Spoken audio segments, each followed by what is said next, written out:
Halo teman-teman, jumpa lagi bersama kami di Info 93. Di video kali ini, kami akan menyajikan kumpulan soal-soal untuk formasi operator layanan operasional.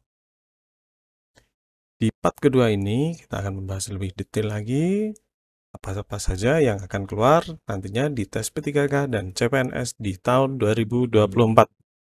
Oke teman-teman, selamat belajar dan sukses menjadi ASN.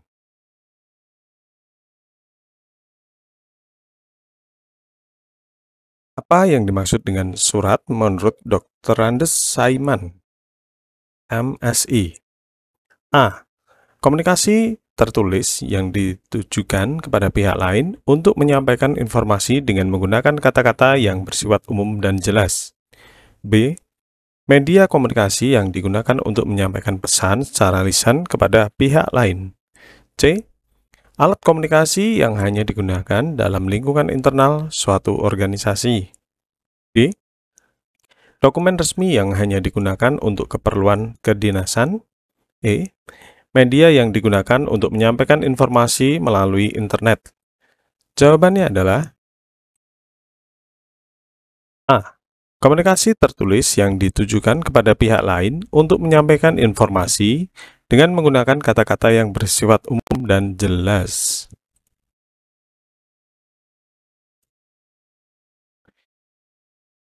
Di antara fungsi-fungsi surat berikut ini, manakah yang bukan merupakan fungsi surat? A.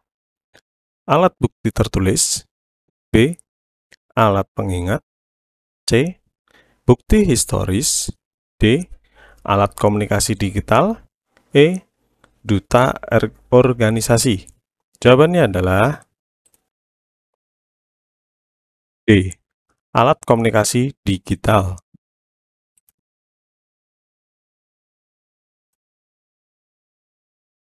Mengapa surat dianggap sebagai bukti historis?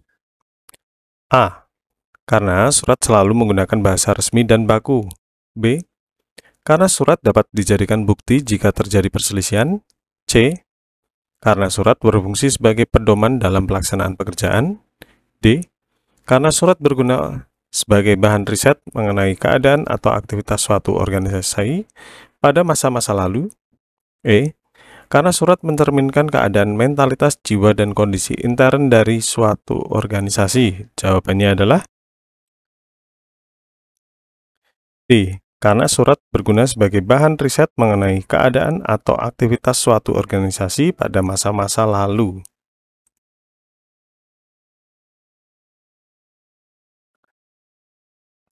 Apa perbedaan utama antara korespondensi eksternal dan internal menurut Bratawijaya? A. Korespondensi eksternal hanya digunakan dalam lingkungan internal organisasi, sedangkan korespondensi internal ditujukan untuk instansi di luar organisasi. B.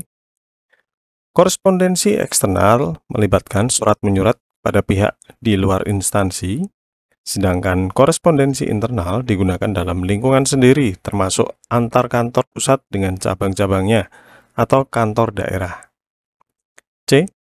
Korespondensi eksternal hanya digunakan untuk keperluan pribadi, sedangkan korespondensi internal hanya digunakan untuk keperluan kedinasan. D. Korespondensi eksternal selalu menggunakan media digital, sedangkan korespondensi internal selalu menggunakan media kertas. E. Korespondensi eksternal tidak diakui sebagai alat bukti tertulis, sedangkan korespondensi internal diakui sebagai alat bukti tertulis. Jawaban yang benar adalah B. Korespondensi eksternal melibatkan surat menyurat dengan pihak di luar instansi, sedangkan korespondensi internal digunakan dalam lingkungan sendiri, termasuk antar kantor pusat dengan cabang-cabangnya atau kantor daerah.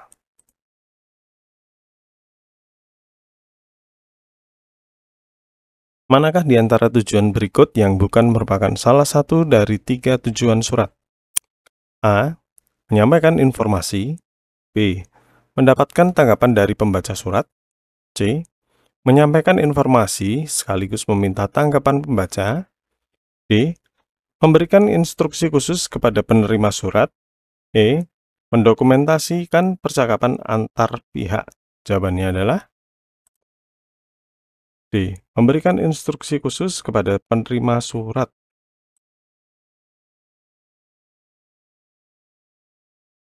Apa yang membedakan warkat pos dengan surat bersampul? A. Warkat pos digunakan untuk pesan singkat, sedangkan surat bersampul untuk pesan panjang. B. Warkat pos adalah gabungan kertas surat dan amplop, sedangkan surat bersampul terdiri atas kertas surat dan sampul terpisah. C. Warkat pos hanya digunakan dalam internal organisasi, sedangkan surat bersampul untuk korespondensi eksternal. D. Warkat pos berukuran kecil, sedangkan surat bersampul berukuran besar. E. Warkat pos dikeluarkan oleh PT Pos Indonesia, sedangkan surat bersampul tidak. Jawabannya adalah B. Warkat pos adalah gabungan kertas surat dan amplop, sedangkan surat bersampul terdiri atas kertas surat dan sampul terpisah.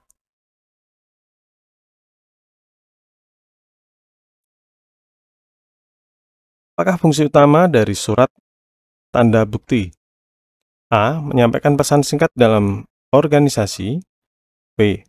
Menyampaikan informasi dari pimpinan kepada staf. C. Menyampaikan pesan dari jarak jauh secara cepat. D. Mengakui sah suatu pembayaran antara satu pihak kepada pihak lain. E. Menjaga kerahasiaan pesan yang disampaikan. Jawabannya adalah D. Mengakui sah suatu pembayaran antara satu pihak kepada pihak lain.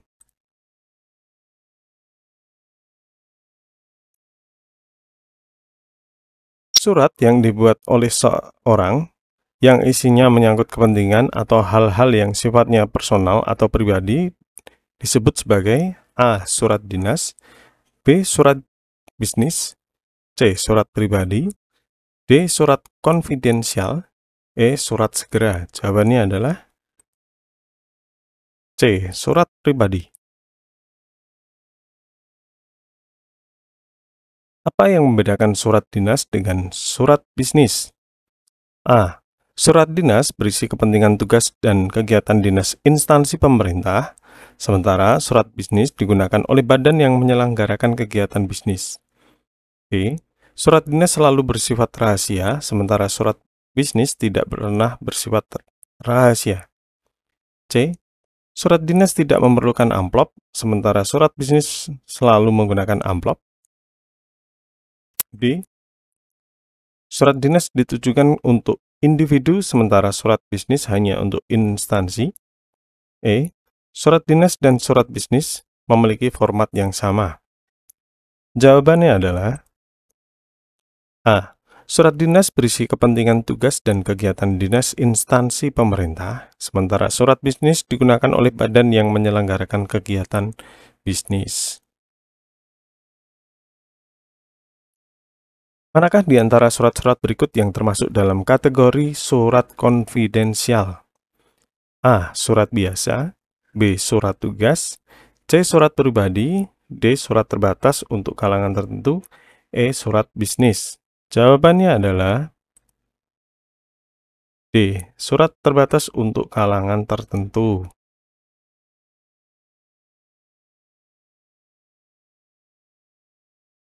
Surat yang isinya bersifat rahasia dan harus segera ditandatangani disebut sebagai A. Surat sangat rahasia, B. Surat biasa, C. Surat pribadi, D. Surat konfidensial, E. Surat segera. Jawabannya adalah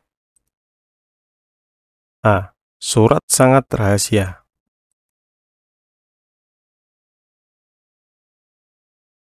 Apa yang dimaksud dengan surat intern? A. Surat yang digunakan untuk komunikasi antara instansi dengan pihak luar. B. Surat yang digunakan untuk komunikasi dalam lingkungan internal suatu organisasi. C. Surat yang selalu bersifat rahasia.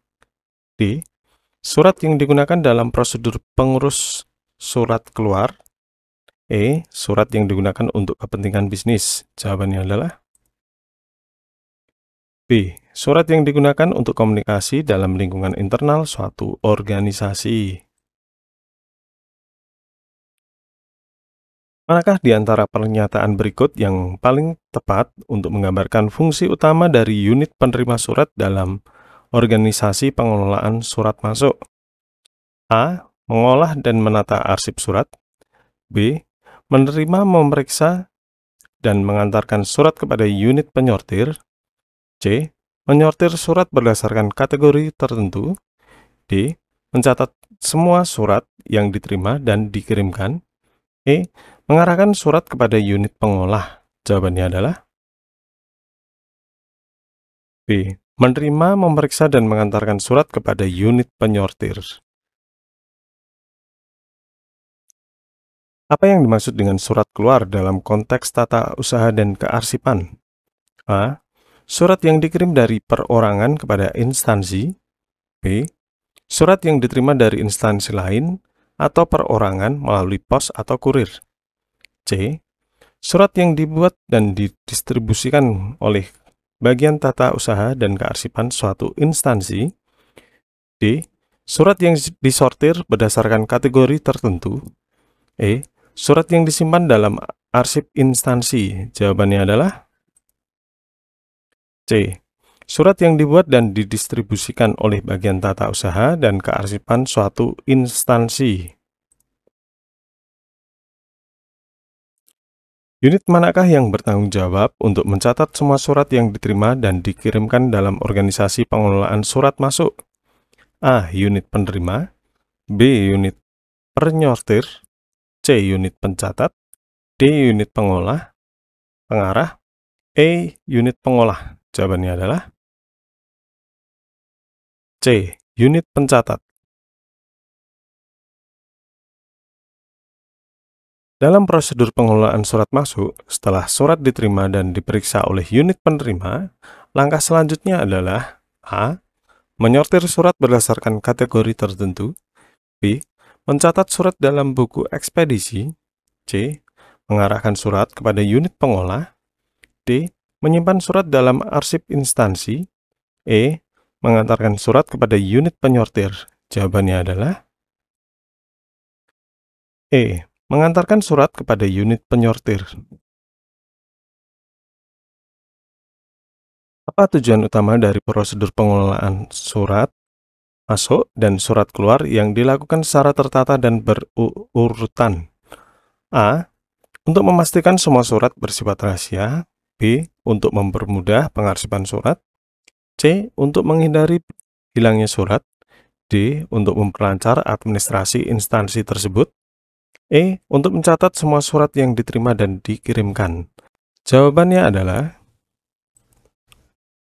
D. Untuk memperlancar administrasi instansi tersebut. Unit manakah yang bertanggung jawab untuk pengelompokan surat ke dalam kelompok surat dinas dan surat pribadi?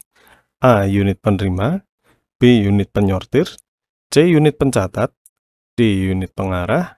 E. Unit pengolah. Jawabannya adalah B. Unit penyortir. Tugas utama dari unit pencatat surat meliputi A. Menerima surat dan memeriksa jumlah dan alamat surat. B. Mencatat surat pada lembar pengantar surat dan kartu kendali.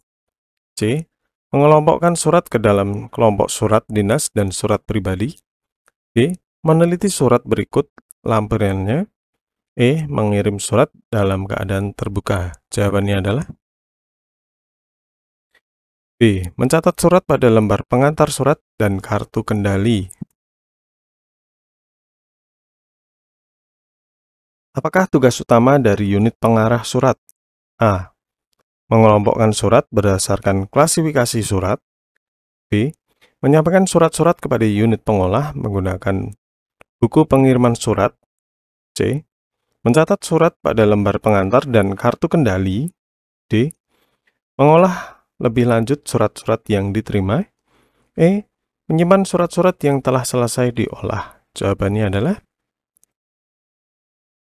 B. Menyampaikan surat-surat kepada unit pengolah menggunakan buku pengiriman surat.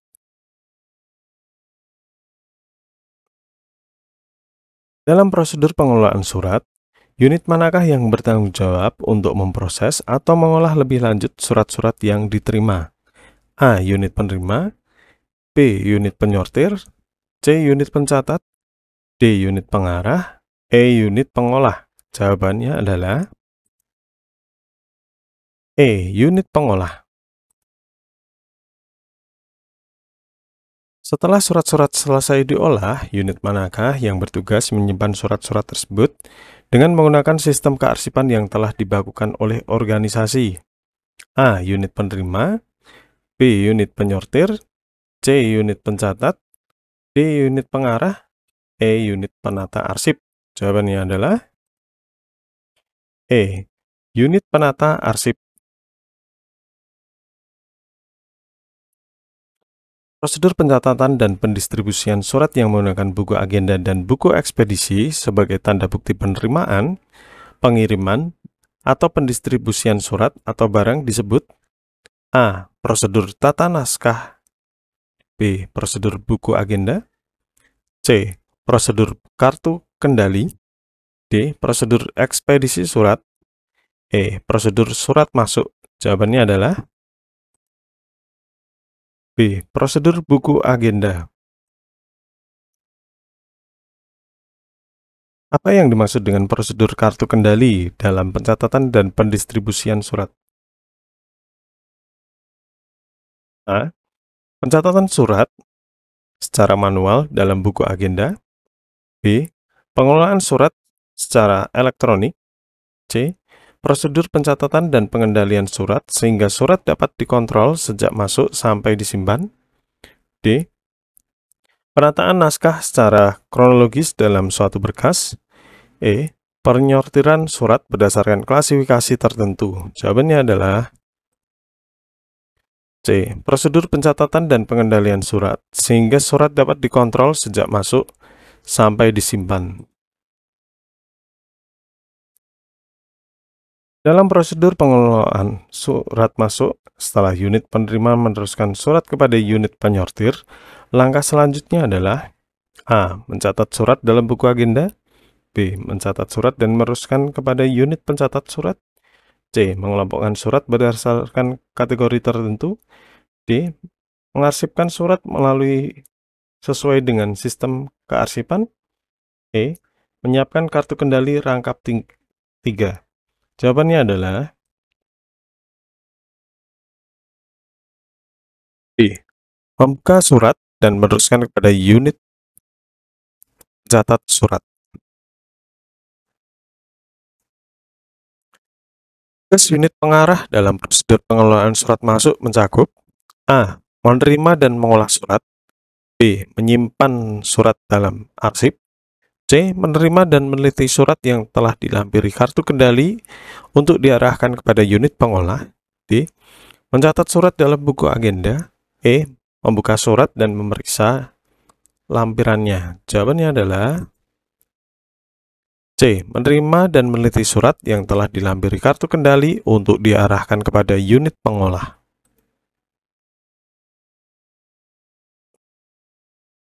Dalam prosedur pengelolaan surat masuk, setelah unit pengolah menerima surat, lembar ketiga kartu kendali A. Dikembalikan kepada unit pencatat, B. Disimpan oleh unit pengolah, C. Dikembalikan kepada unit pengarah, D. Dikirimkan kepada unit penata arsip, E. Disimpan oleh unit penyortir. Jawabannya adalah D. Disimpan oleh unit pengolah. Siapakah yang bertanggung jawab untuk membuat konsep surat keluar dalam suatu instansi? A. Satuan Kerja Tata Usaha, B. Satuan Kerja Pengolah, C. Sekretariat, D. Pejabat atau pimpinan, E. Penata arsip. Jawabannya adalah B. Satuan Kerja Pengolah. Setelah surat dinas selesai diketik oleh Satuan Kerja Pengolah, langkah selanjutnya dalam proses pengelolaan surat keluar adalah A. Surat diserahkan kepada Satuan Kerja Tata Usaha atau Sekretariat untuk dicatat dan diproses lebih lanjut. B. Surat langsung dikirim ke alamat tujuan. C. Surat diberi nomor dan cap dinas. D. Surat ditandatangani oleh pejabat atau pimpinan. E. Surat disimpan sebagai arsip. Jawabannya adalah A. Surat diserahkan kepada satuan kerja tata usaha atau sekretariat untuk dicatat dan diproses lebih lanjut. Dalam proses pengelolaan surat keluar, siapa yang menandatangani surat dinas sebelum dikirim ke alamat tujuan? A. Satuan kerja pengolah. B. Satuan kerja tata usaha. C. Sekretariat. D. Pejabat atau pimpinan. E. Penata arsip. Jawabannya adalah D. Pejabat atau pimpinan. Setelah surat dinas ditandatangani oleh pejabat atau pimpinan, langkah selanjutnya adalah A. Surat langsung dikirim ke alamat tujuan. B. Surat diberi nomor, diberi cap dinas, dan dilampiri dengan kartu kendali atau lembar pengantar. C. Surat dicatat dalam buku agenda. D.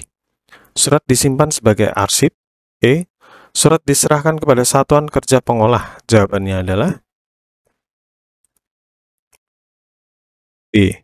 Surat diberi nomor, diberi cap dinas, dan dilampiri dengan kartu kendali atau lembar pengantar.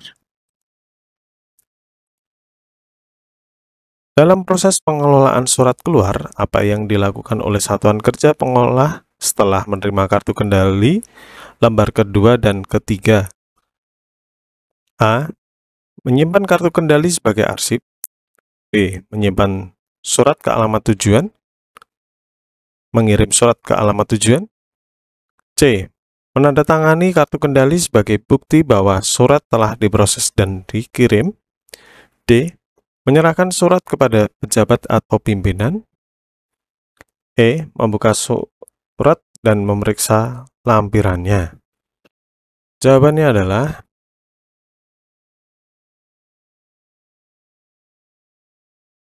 C. Menandatangani kartu kendali sebagai bukti bahwa surat telah diproses dan dikirim. Apa fungsi utama dari kartu kendali warna kuning dalam pengelolaan surat keluar? A. Sebagai pengendali surat. B. Sebagai pengganti arsip selama naskah dinas bersangkutan masih berada di file unit pengolah. C. Untuk tata usaha pengolah. D. Sebagai alat kontrol. E. Sebagai formulir penyampaian naskah dinas biasa. Jawabannya adalah D. Sebagai pengganti arsip selama naskah dinas bersangkutan masih berada di file unit pengolah. Menurut prosedur pengelolaan surat, kartu kendali warna merah digunakan untuk A. Pengendali sebagai alat kontrol. B. Pengganti arsip. C. Tata usaha pengolah. D. Menyampaikan naskah dinas biasa. E. Inventarisasi jumlah naskah dinas. Jawabannya adalah C. Tata usaha pengolah.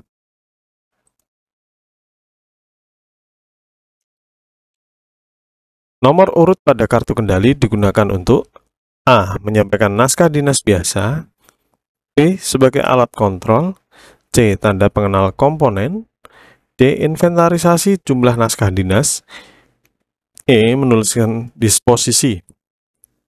Jawabannya adalah D. Inventarisasi jumlah naskah dinas. Lembar disposisi pada kartu kendali berfungsi untuk A. Menuliskan disposisi. B. Menyampaikan naskah dinas biasa. C. Inventarisasi jumlah naskah dinas. D. Sebagai alat kontrol. E. Menyimpan arsip. Jawabannya adalah A. Menuliskan disposisi. Daftar pengendali digunakan untuk A. Menuliskan disposisi. B. Inventarisir naskah dinas masuk dan keluar sekaligus sebagai alat kontrol. C. Tanda pengenal komponen. D. Pengganti arsip. E. Penyampaian naskah dinas biasa. Jawabannya adalah B. Inventarisir naskah dinas masuk dan keluar sekaligus sebagai alat kontrol. Apa fungsi utama dari klasifikasi dalam pengelolaan naskah dinas? A. Menentukan tanda pengenal naskah dinas. B. Menggolongkan naskah dinas berdasarkan urutan kronologis. C. Menggolongkan naskah dinas berdasarkan masalah yang termuat di dalamnya. D. Menyimpan naskah dinas berdasarkan abjad. E. Menentukan tanda pengganti masalah. Jawabannya adalah C. Menggolongkan naskah dinas berdasarkan masalah yang termuat di dalamnya. Indeks dalam konteks pengelolaan naskah dinas adalah A. Tanda pengganti masalah. B. Kata tangkap yang dijadikan petunjuk dan tanda pengenal untuk memudahkan penemuan kembali arsip. C. Kode pengganti untuk penyimpanan arsip. D. Urutan berkas berdasarkan kronologi. E. File arsip yang mengandung masalah tertentu. Jawabannya adalah B. Kata tangkap yang dijadikan petunjuk dan tanda pengenal untuk memudahkan penemuan kembali arsip. Apa yang dimaksud dengan kode dalam pengelolaan naskah dinas? A. Ciri atau tanda dari naskah dinas. B. Berkas yang merupakan kesatuan arsip. C. Tanda pengganti masalah yang tercantum dalam pola klasifikasi. D. Urutan nomor arsip. E. Pola pengaturan naskah dinas. Jawabannya adalah C. Tanda pengganti masalah seperti yang tercantum dalam pola klasifikasi. File dalam konteks pengelolaan naskah dinas adalah A. Tanda pengganti masalah. B. Kata tangkap yang dijadikan petunjuk. C.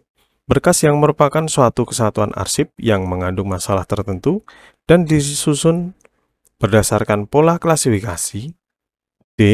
Urutan naskah dinas berdasarkan abjad. E. Daftar inventaris naskah dinas. Jawabannya adalah C. Berkas yang merupakan suatu kesatuan arsip yang mengandung masalah tertentu dan disusun berdasarkan pola klasifikasi. Nah, itu dia teman-teman, kumpulan soal yang bisa kami sajikan. Semoga teman-teman bisa terbantu dalam belajar, sehingga nanti teman-teman bisa sukses menjadi ASN di tahun 2024 ini. Oke teman-teman, jangan lupa untuk mengikuti video ini, nanti kami akan sajikan lagi soal-soal yang lain di part yang ketiga. Terus belajar lewat video-video yang kami tayangkan, diulangi terus, sehingga nantinya teman-teman bisa lolos. Oke teman-teman, salam sukses.